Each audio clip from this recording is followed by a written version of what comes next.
eyes of Chandler. He's checking with the sideline, and who does he find? Kevin O'Connell over on the sideline saying, "Come on out, Ty. We need to get this game closed." Bears coach Ben Johnson gave Cairo Santos one directive before he kicked to the Vikings with 2:02 remaining in Monday's game and Chicago trailing by 3 points. The intent was for the ball to go out the end zone, Johnson said. Santos' kick did not make it through the end zone, though, giving the Vikings the opportunity to return the kick and burn valuable seconds off the clock that loomed large in their 27-24 road win. Many on social media skewered Johnson in his Bears coaching debut for not having his kicker boot the ball out of bounds to preserve the valuable 2 seconds before the 2-minute warning, thus gaining essentially another timeout, or at least trying for an onside kick. The coaching move there had to simply be to kick the ball out of bounds, FS1 pundit Nick Wright tweeted. Who cares about the difference between giving it up at the 40 versus 35, you simply can't risk not getting the 2-minute warning stoppage.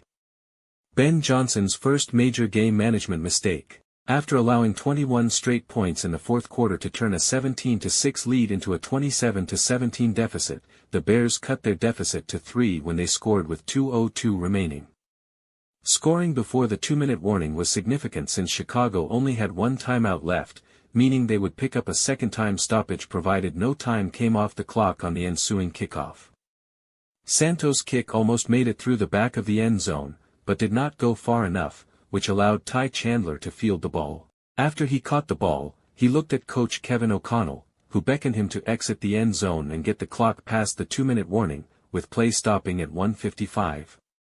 That left the Bears with just one chance to stop the clock, and they ultimately received the ball back with just 9 seconds remaining. Johnson acknowledged he considered an onside kick, but that too would have required at least 2 seconds, and he valued potentially having nearly 1 minute for a potential game-tying drive. We felt like if we would have kicked it out of the end zone and got the 3-and-out we got, Johnson said, we'd get the ball back with around 56 seconds. As many lauded O'Connell for having Chandler run with the ball, Johnson faced criticism for not handling the situation better. Ben Johnson had a bad day. Didn't like his game plan. Failing to kick FG early. Bad challenge. And then not having Santos kick out of bounds was just pure stupidity, popular Bears X account BearsBlitzNet posted. I believe he'll be fine, but he deserves criticism. The Bears will aim to get their first win under Johnson next Sunday when they visit a Lions team that got thoroughly dismantled in Green Bay, while the Vikings host the Falcons on Sunday Night Football. Johnson previously served as the Lions' offensive coordinator.